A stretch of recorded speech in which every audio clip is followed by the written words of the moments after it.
ప్రజాప్రతినిధి న్యూస్ కి స్వాగతం. సిద్దిపేట పట్టణంలో గల ట్రైనీ లర్నర్స్ ప్లే స్కూల్లో ఘనంగా ఉమెన్స్ డే వేడుకలు నిర్వహించడం జరిగింది. పాఠశాల యాజమాన్యం ఆధ్వర్యంలో చిన్నారులు వారి తల్లులతో ఆటలాడుతూ వారికి గిఫ్టులు ఇవ్వడం జరిగింది. అదేవిధంగా చిన్నారుల తల్లులు మాట్లాడారు.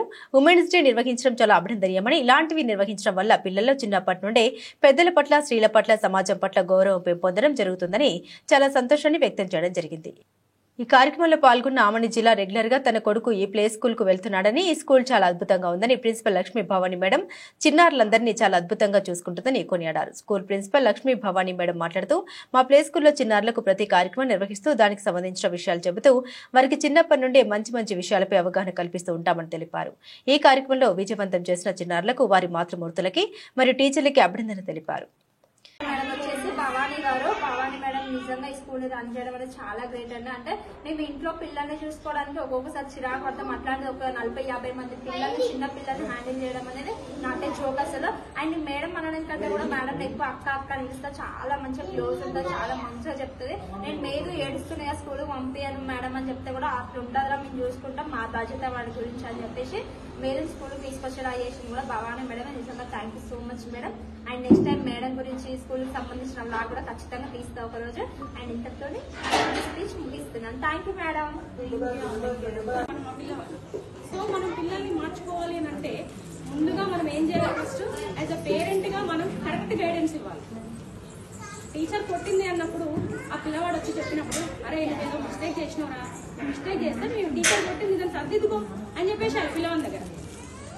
అంతే తప్ప అది ఆ పిల్లవాడు చెప్పిన మాటలు పట్టుకొని మనం టీచర్ని అడగడం అనేది మాత్రం కరెక్ట్ కాదు. అంటే ఇది నా ప్రొఫెషన్ లో నేను చాలా మంది దగ్గర చూసి నేను ఇది చెప్తున్నా. అంటే మీరు దీన్ని తప్పుగా అనేది భావించండి.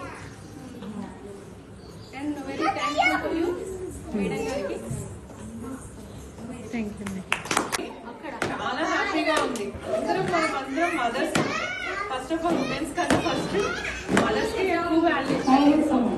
ఎందుకంటే అది కష్టమైన జాబ్ ఏంటి మదర్ అందరికీ తెలుసు. ప్రతి జాబ్ కి ఒక టైమింగ్ ఉంటది. మన పెయిన్ అందరికీ తెలుసు, మన పెయిన్ మనకే తెలుసు. ఆబ్వియస్లీ ప్రతి జాబ్ కి ఒక టైమింగ్ ఉంటుంది. నైట్ డ్యూటీ అయినప్పుడు మార్నింగ్ వచ్చి పడుకోవచ్చు, కానీ మనకు మాత్రం night duty, morning, afternoon, every time డ్యూటీనే 24/7. సో మనకు ఇలా గ్యాదరింగ్స్ ఉన్నప్పుడు సో మంచిగా లెటెస్ట్ సెలబ్రేట్, మంచిగా ఎంజాయ్ చేయడం, మంచిగా ఉందాం. And more over being a women అందరూ చాలా ప్రౌడ్గా ఫీల్ అవ్వాలి. ఎందుకంటే ఆ గాడ్ దేవుడి దయ వల్ల మనకి లక్షణంగా మంచి పిల్లలు పుట్టారు. వాళ్ళకి మంచి భవిష్యత్తుని ఇవ్వడమే మన కర్తవ్యం. అది అందరికీ తెలుసు. అండ్ మోర్ ఓవర్ వాళ్ళకి చదువుకి మనం లక్షలు ఖర్చు పెడతాం, బట్ దాంతో వాళ్ళకి మంచి వాల్యూస్ ని నేర్పిస్తాం. అబ్బాయి అయితే అబ్బాయి కదా ఏముందిలే అని వదిలేయకండి. ఫస్ట్ అబ్బాయికే మనం నేర్పించాలి. అమ్మాయి ఎట్లైనా మనల్ని చూసి నేర్చుకుంటుంది ఆల్మోస్ట్. అబ్బాయికి నేను ప్రత్యేకంగా ఏం చెప్తానంటే, మన ఎమోషన్స్ ని, మన పెయిన్ ని వాడికి అర్థమయ్యేలాగా చెప్పండి ప్రతిదీ from now onwards. For example మా బాబు ఉన్నాడు, నేను చీర కట్టుకుంటే చాలా ఇష్టం మా బాబుకి. ఎందుకు? ఒక తెలుగుతనం, ఒక అమ్మతనాన్ని చూస్తాడు. అంటే ఇక్కడ నాట్ పాయింటింగ్ ద డ్రెస్సెస్, అంటే వాడికి విలువని, మన కల్చర్ని నేర్పిద్దాం. అండ్ మోర్ ఓవర్ నేను వాళ్ళ చెల్లి కానీ బ్యాంగిల్స్ లేకపోతే హీ వోంట్ యాక్సెప్ట్. కొట్టు లేకపోయినా తను యాక్సెప్ట్ చేయలేదు. అది ఫ్రమ్ 2 years బేబీ ఆన్వర్డ్స్.